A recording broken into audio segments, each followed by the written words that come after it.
So far in this product launch series, we've talked about the types of campaigns that you want to run on launch. That includes the ranking campaigns, the performance or sales campaigns, research campaigns, and the brand defense campaigns. We've also given you some tools on how to research the types of products and keywords that you want your ads to show up for. And we've also talked about how to set a daily budget. Now let's talk about the actual bids that you want to set. And that means this number right here in this box on my screen. And I'm just going to get right into it. There are three major ways that you can choose this number. The first one is called automatic bid increase. And to put it bluntly, it's basically allowing Amazon's algorithm to decide your bid for you and then adjusting based on the data that the automatic campaigns return for you. So what do I mean by that? Well, if you go to your product campaigns and after you pick your product, you scroll down and you choose between automatic or manual, pick automatic and then click set bids by targeting group. And it will come up with all these various different types of placements that the Amazon algorithm will do for you. These two, close match and loose match, are going to be targeting keywords, and these two, substitutes and complements, will be targeting products. Okay. And you just let it run. You don't change anything here. You just let it run based on the suggested bid. Then after a few days of data, I would suggest 1 to 2 weeks, you can download the search term report for this campaign and identify what bids and keywords that the algorithm put your product in front for. This is also the exact same type of way that you can run for your research campaign. So not only is this good to find out the bid, but it's also good to find out what kind of keywords that your product was doing good for. And then once you have the data, you correlate the keyword and the bid, and then you use that as a representation of what bids to run if you're running single manual targeted keyword campaigns. The next category or the next strategy of bids that you can use are the suggested keywords. Okay. We pick our product, we go down, and this time instead of picking automatic targeting, we pick manual targeting. You do keyword targeting, and then you enter the list of products that you want to target.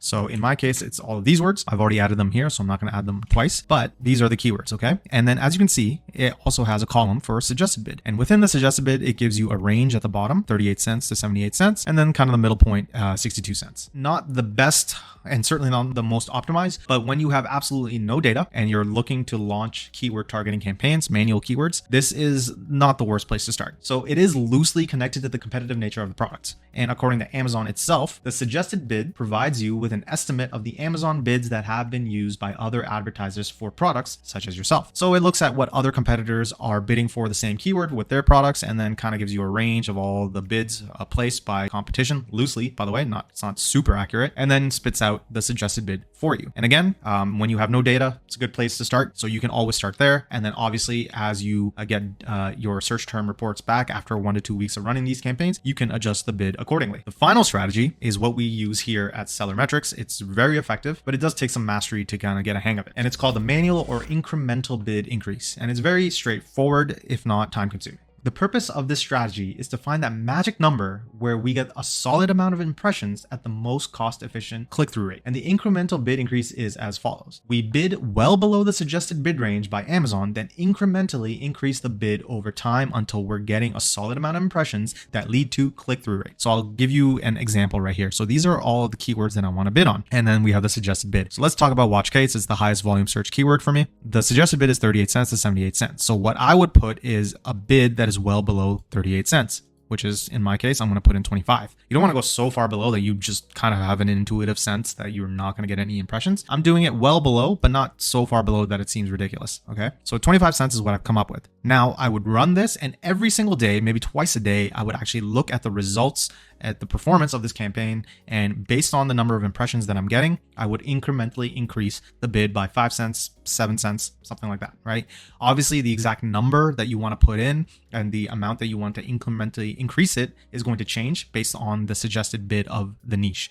Okay, so if you're selling supplements are very expensive. So for example, if I type in supplements for men, add keyword, there it is. So obviously this is completely different. This is $8.34 to $12.54, right? What I would put in here for a significantly lower bid is not like $8. Like I'm not reducing it by just a few cents as I did it in my scenario. I would do it by quite a bit. I would do something like $7.45. And then I would increase it by quite a bit. I would go from $7.45 to $8.15, which is a far bigger jump than I would do for my niche, which is watch cases, because the bids are different. So obviously, use your intuitive sense on the niche and the pricing of your niche. Okay. You got to do this every single day. I know it is time consuming, but once you get the hang of it, what you're trying to look for is the maximum amount of impressions for the lowest price possible. If you're getting impressions but not click-through rate, the problem is not the bid. The problem is the main image, okay? But that is a conversation for a different video. And that is our strategy here at SellerMetrics. Very straightforward. To summarize again, start well below the suggested bid and incrementally increase it over time until you have the proper number of impressions, okay? And that's what we do. My name is Zane, and I'm from SellerMetrics. We scale Amazon brands profitably through PPC. And if you like this kind of content, make sure you like and subscribe. But let's move on to the campaign bidding strategies, okay? There are three main strategies here: dynamic bids up and down, dynamic bids down only, and fixed bids. We're going to start with dynamic bids down first. So if I put 91 cents here, or rather 25 cents here, or 75 cents here, and Amazon thinks, hey, he doesn't need to spend this much to get a click, let's lower the bid, and it'll do that automatically for you. It's the best one. Well, I'm going to rephrase that. It's not the best one. It's the most common one to use because it's a lot easier to cost control. However, there are definitely situations where you would want to use the other one. So let's move on to dynamic bids up and down. So dynamic bids up and down, it goes down exactly in the same way it would for dynamic bids down only, but you're also giving it leeway to increase your bids by a maximum of 100% in real time.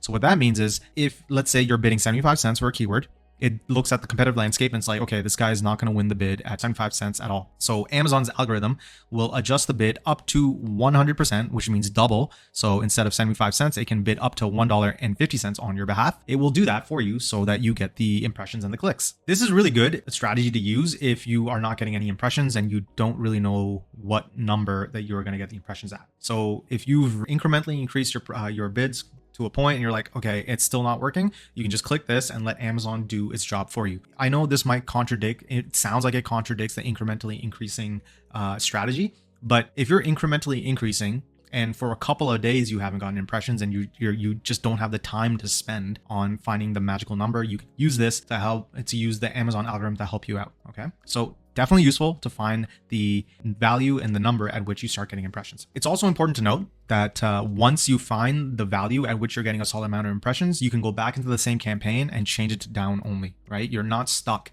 at up and down for the entirety of the campaign. Lastly, we have fixed bids. It's exactly how it sounds. You put in the number here, and the Amazon algorithm does not change that number. It doesn't lower it, it doesn't increase it. Now, the problem is that if you put a fixed bid that is far too low, so for example, I don't want to spend 87 cents, I put in a fixed bid of 50 cents. What that would mean is that Amazon will not touch it from 50 cents. But the problem is that if your fixed bid is too low and Amazon has no leeway in increasing it for you, it's just never going to show your ad, okay? You're not going to get any impressions. So what is the purpose of the fixed bid? What you need to do with fixed bid is put it far higher than the suggested bid and the going rate so that your product is always shown, your advertisement is always shown.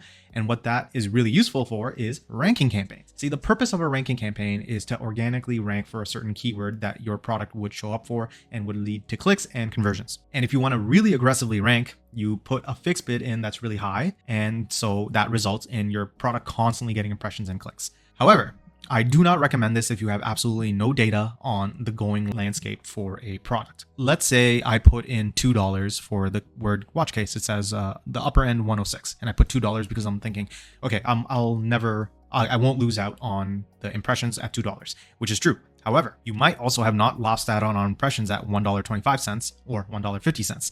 So without data, you put in this high number and you're not getting a good optimization and conversion to value rate. So do not do fixed bids if you do not have data on the actual landscape of the bids, because you're going to end up spending way more than you actually need to, which is obviously not what you want to be doing with your brand. You're basically losing money. And lastly, we got bid adjustments. So let's go over that. But before that, if you are liking this content and it's helping you understand all about PPC, you can actually learn far more in this book that we have. It's called The Ultimate Guide to Amazon Ads, Advanced Tactics and Best Practices. It goes over everything we discussed here, including the bidding strategies that I discussed, such as the incremental increase of bids and some other strategies as well. It goes over optimizations on how to adjust the data so you get the most revenue for the budget that you put into your PPC ads. Super helpful, guys. And the best part is you can get it completely for free by clicking the link in the description below. All we need is your email. We send you emails on the latest Amazon news and new strategies that we discover that will be helpful for you, and you get the book for free. So check it out in the link in the description below. So moving on to the bid adjustments, we have 3 placements. Okay, this is where your ad shows up. Top of search first page, rest of search, and product pages. And I can actually show you where these would show up in real time. So if you go to the Amazon marketplace that you sell in, so in my case, it's USA, I would type in the root keyword of any product, and then you would scroll down and you see the first row of products here. Sponsored, sponsored, sponsored, sponsored. This is top of search. It's exactly how it sounds. It shows up on the first page at the very top, and it is incredibly, incredibly useful. Rest of search is down here. If you scroll down a little bit, you'll see more sponsored products. So right here, they're sponsored, sponsored, sponsored, sponsored. Okay. You have to scroll down to find it, and that is rest of search. It also has a value, and I'll get into that in a bit once I tell you where all the products show up. And lastly, we got product pages. So if I open any product and I scroll down, you see these are sponsored. This is where your product would show up if you show up for product page searches. Okay. Intuitively be thinking that top of search is the best one, but they all have their pros and cons. So let's talk about that a little bit. Top of search is exactly how you would think. It definitely has the highest click-through rate. So amazing for ranking campaigns. And if you have a big budget and you can afford it, definitely the best placement to get clicks on. Okay. But it is also the most expensive. Best position for ranking campaigns and selling campaigns if you have the budget for it. Rest of search has a lower click-through rate, but is also less expensive than top of search. Okay. You need to run it. And as your ad shows up for all of these placements, you need to look at the data. And if you find that you're actually converting pretty well on the rest of search, this might actually be better for your budget to profit ratio than top of search. So just because it doesn't have the highest click-through rate compared to top of search overall, it might actually still be better for your product. So always make data-driven decisions once you start running your campaigns. And then lastly, we have product pages. Yes, this is definitely the lowest click-through rate, lowest views, but it's also the cheapest. And same thing. If you run your campaigns and you find that you're actually converting fairly well, make a data-driven decision to increase these placement, because in the end, it might actually result in the best ratio of budget to profit. And no matter what placement you have, the best thing you can do is run it and see the data and make your adjustments accordingly. But that's it for this video, guys. Again, if you want to learn far more in detail on all of these placements and bidding strategies, check out our book in the link in the description below. But if you want more direct guidance on how we can help you scale your business to the next level, check us out here. If you're an Amazon seller that wants to grow your Amazon profits, schedule a discovery call in the link below. We are an Amazon agency that helps our clients grow their revenue and their profits and optimize their PPC. In the next video, I'm going to actually do a full walkthrough of me setting my actual campaigns up for my product launch, so you can see what I do in real time. It's not going to be scripted at all. I will simply walk through what I do, why I picked the keywords that I did, why I picked the products that I did, and it's going to be a real-time example of an actual Amazon seller setting up his launch campaigns. I hope that is helpful, and until next time, take care.